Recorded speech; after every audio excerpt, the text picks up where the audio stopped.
어쨌든 이제 오늘 했던 답은 한번 스트레이트하게 한번 좀 다 읽고 한번 해보려고 하니까, 자, 갑하고 을 관계는 이제 등나반갑이라 그래요. 이제 등나라는 거 이제 등나무죠. 이렇게 이제 우리 예전에 왜 학교 같은 데 가면 이렇게 이제 등나무 이렇게 싸고 올라가가지고 쉼터도 만들고 그랬잖아요. 그죠? 그때 등나무가 이제 올라가려면 기둥이 있어야 되잖아. 그래서 이제 곱게 이제 소승나무를 우리가 이제 갑목으로 우리가 이제 하면은 등나가 이렇게 이제 반갑 쌌다고 해서 이렇게 갑을 등나반갑이라고 하고, 또 연계했다고 해서 등나개갑이라고도 하고 그래요. 이제 등나반갑의 형상을 지는데, 그래서 이제 그 등나무가 일단은 그 갑목의 입장에서 볼 때는 나를 이렇게 몸을 싸고 이렇게 이제 이렇게 이제 같은 양분을 우리가 이제 나눠가죠. 그래서 이제 우리가 이제 비견을 다른 말로 우리가 이제 불록이라고도 해요. 불록. 록을 서로 나눈다. 이런 뜻이 된단 말이야. 그런 현상. 그 다음에 이제 또 이제 물을 그 갑목의 양분인 수기운을 을목도 같이 가져가니까 이런 걸 이제 겁재탈인이라고 그래요. 겁재탈인. 자, 그러면 갑목이 있고 을목도 있는데 개수가 아주 미약하다고 하자고.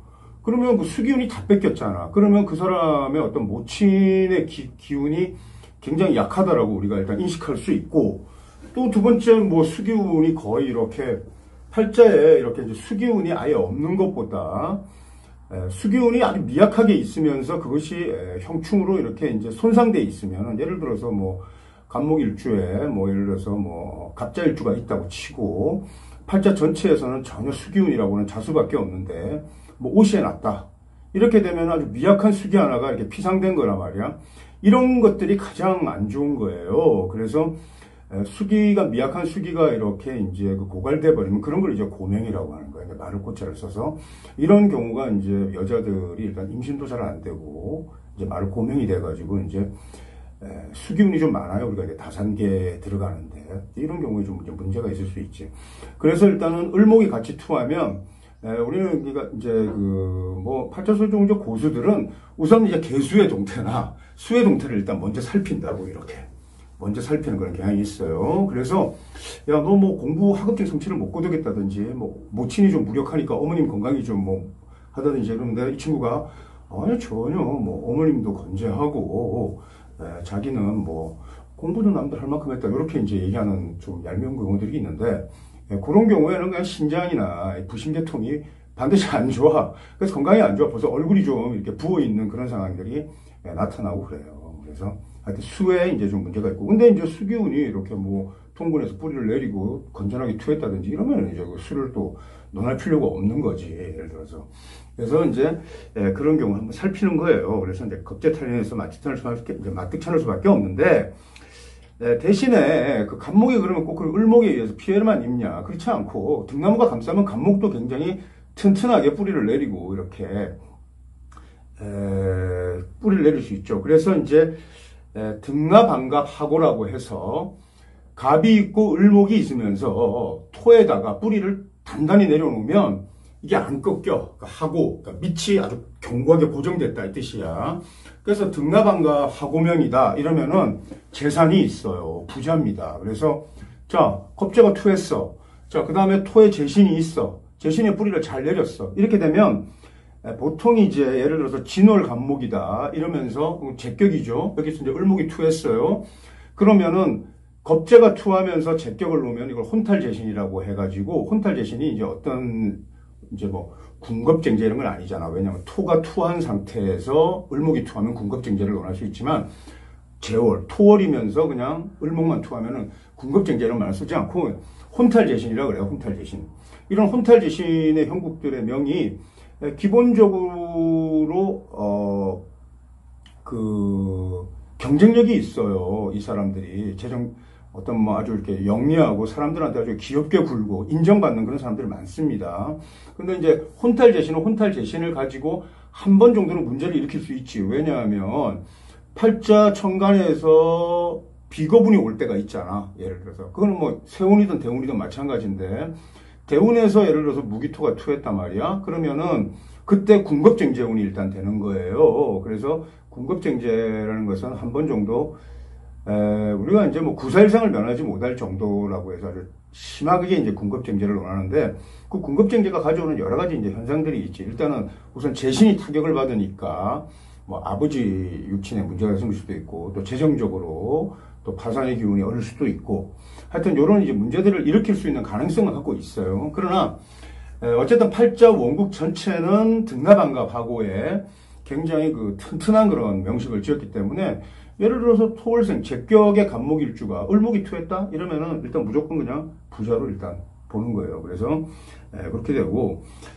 그 다음에 이제 갑과 을이 이렇게 이제 등납안갑이 되면 일단 간목 입장에서는 을목에게 겁재탈인해서 좀 뺏기는 게 좀 있는 것 같지만은, 그래도 을목은 을목대로 형의 이제 간목 나의 도움을 보고, 또 을목으로 인해 가지고 내가 꼭 그렇게 나쁜 것만은 아니기 때문에 서로 육친 동기간에서는 서로 좀 이렇게 혼의 작용이 일어나죠. 좀 케미칼이 있는 거, 화학적 작용이 일어나서 서로 괜찮다고 이렇게 느낄 수도 있습니다. 그래서 그런 거죠. 그래서 뭐 예를 들어서 내가 재산이 많은데 내 육친 동생한테 그걸 좀 관리하라고 시키면은 동생도 뭐 형 덕을 보는 거고, 그 다음에 나도 이거 근데 육친한테 맡겨가지고 뭐 그것이 그런 대로 건전하게 유지되는 그런 구조를 보기 때문에 크게 이렇게 나쁜 거는 아니죠. 그 다음에 이제 갑이 을을 보고 정을 용하면 마치 이제 붉은 비단이 그 갑을 감싼 듯한 이 등나 비목의 상을 짓는데, 우선 그 을과 정의 관계는 그렇게 썩 좋은 건 아니에요. 하지만 그 간목의 입장에서 그 정화를 보게 되면 일단은 상관이라는 걸 우리가 쓸 때는 항상 정화 상관이라는 것은, 상관은 내 기운을 어떻게 하는 거야? 굉장히 많이 빼는 거잖아요. 그죠? 그러니까 상관은 기본적으로 팔자의 상관이라는 게 투했다. 상관으로 격이 정해진다. 아니면 상관을 우리가 용신으로 쓴다. 자, 상관을 용신으로 쓰는 것을 우리가 가상관격이라 그래요. 가상관격.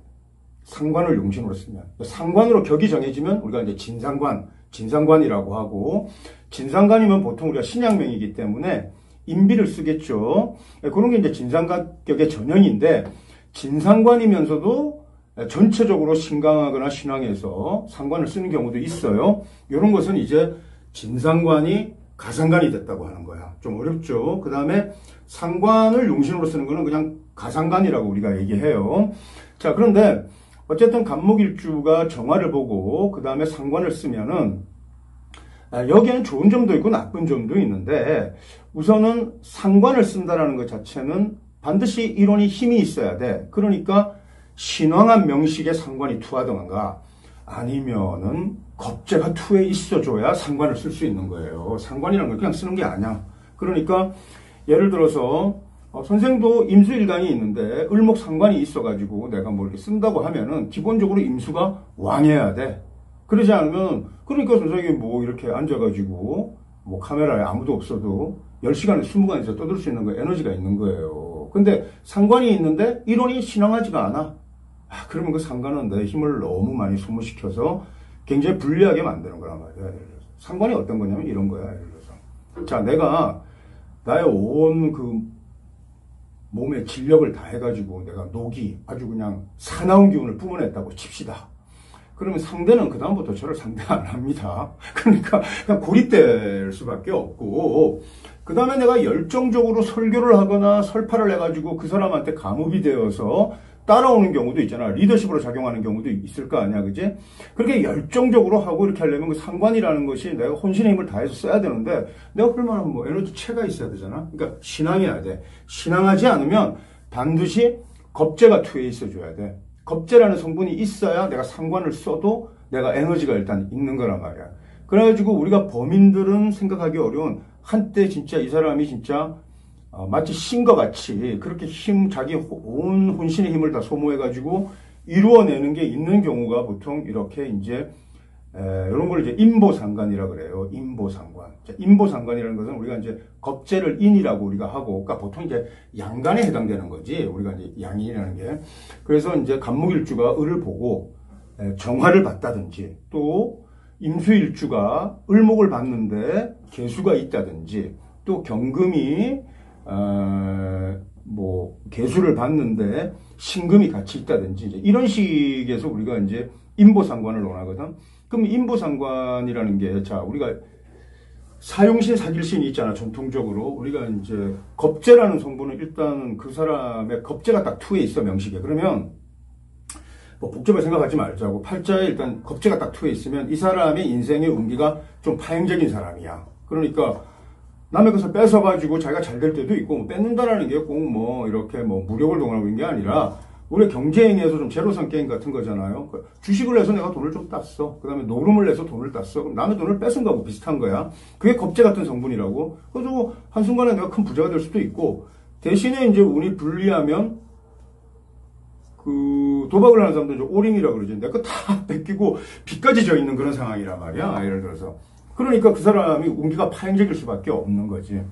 그 다음에 이제 겁재가 투에 있는 사람들은 그런 유형인 거야. 일단 어쨌든지 간에. 그래서 뭐 예를 들어서 겁재가 투해가지고 뭐 재와 잘 이렇게 배합이 되어서 예를 들어서 이제 재를 용신으로 쓰는데 겁재가 오면은 그게 뭐 군비쟁제는 게 되겠지만은 어쨌든 뭐 신앙제왕하다 뭐 이런 북격을 짜면은 겁재가 있을 수 있잖아요. 그죠? 이렇게 해서 북격을 이룬 사람들이 뭐 예를 들어서 금융계통에 뭐 투자자문사나 뭐 이런데 뭐 예를 들어서 대표이사를 하고 또 그런 데서 굉장히 재정적인 그런 성취를 이뤘다고 해도 그 사람의 역사를 통틀어서 보면 그 진짜 아주 망가지는 경우들도 되게 많아. 그러니까 우리가 뭐 그런 그 인보상관이라고 해가지고 무조건 좋은 건 아니에요. 그 다음에 또 상관도 기신이란 말이야.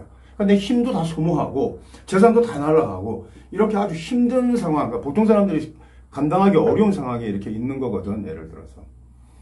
그런데 어느 한순간에 도약해가지고 크게 발전할 때가 있어요. 이때는 이제 내가 이제 운이 좋아서 뭐 통찰력이나 직관이나 판단이 시장에 뭐 정확하게 통한 거죠. 이렇게 되면은 크게 일어난단 말이야. 그러니까 한 판에 이렇게 도약할 수 있는 구조를 우리가 인보상관이라고 그래요. 그래서 그 인보상관이라는 것은 우리 구조적으로 이렇게 생각할 수 있죠. 예를 들어서 전체적으로 우리 오행의 입법 구조에서는 내가 어떤 힘의 소모를 극심하게 쓰는데 그걸 쓸 수 있는 내가 그 에너지원이 겁재가 있어가지고 인보상관이라고도 하니까 그런 힘을 가진 사람이라고 볼 수도 있고, 또 겁재라는 게 사람들이 좀 도와줘가지고 내 진로를 확 연다 이런 뜻도 있단 말이야. 그래서 한 판에 이렇게 도약하는 경우로 이렇게 나타나는 거예요. 그래서 갑이 을을 보면 일단은 갑 입장에서는 좀 갑갑한 그런 거 생각할 수 있지만 뭐 동기육친이 아니라 뭐 나의 조력자라든지 협조자라든지 이런 것들이 나의 이제 공급원, 그러니까 수분을 같이 가져가는 그 블록이나 또 겁재탈인의 그런 부정적인 면도 있지만 대신에 그들이 힘을 좀 모아서 내 진로도 열어주고 내 뿌리도 좀 단단하게 내리는 그런 작용도 하기 때문에 뭐 좋다 나쁘다를 우리가 하나를 구분할 수 없고, 궁극적으로 보면은 나의 그 에너지 원리가 힘이 있는 걸로 일단은 봐야 되는 거예요.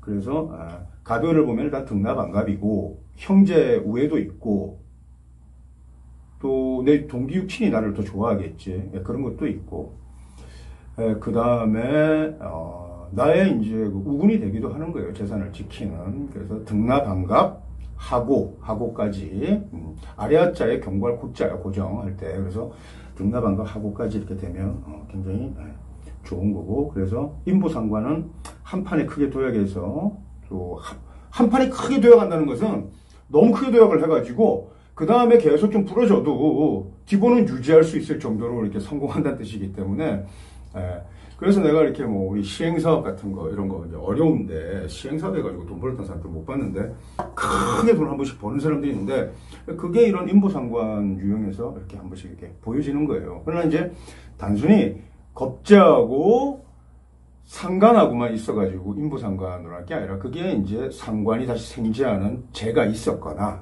이렇게 일단 보고 재 합생들이 있어야 되는 거지. 좀 더 궁극적으로 살펴보면.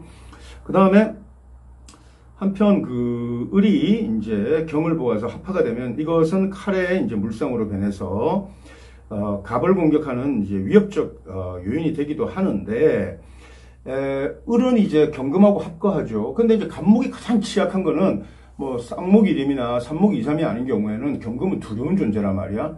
이거를 을목이 딱 있으면은 을목이 이렇게 경금하고 이렇게 뭐 합거해가지고 나를 살려준단 말이야. 그러니까 내 동생 자매가 나의 여동생이 예를 들어서 나의 적이 되는 적장과 결혼을 해가지고 나와 우호관계를 설립하는 그런 식으로 나한테 이렇게 구원하는 그런 겁제 효용도 있기 때문에 아까 이렇게 등나반갑의 효용이 좀 다르다고 했죠. 그래서 대개 을은 합살, 그러니까 경금이 7살이죠. 갑의 입장에서는 그거를 합해가지고 갑을 살리는 이 공을 키우기 때문에 비록 나한테 의탁해 있는, 의지하고 있는, 나를 감싸면서 이렇게 의지하고 있는 이런 그 육친 동기 또는 뭐 협조자들 또 조력자들이 꼭 나한테 이렇게 불리한 경우만은 아니란 말이야. 그래서 평소에는 나를 의탁하고 있지만 내가 그냥 위기에 처했을 때는 자기들이 몸을 던져서 나를 구해주기도 하기 때문에 그냥 그래서 뭐 결론이 뭐냐? 그래서 갑이 을을 보는 것은 나쁘지가 않아. 그래서 일단 좋은 걸로 이렇게 이해하면 되겠어요. 자, 1분 휴식하고 다시 이제 갑과 병 들어갑시다.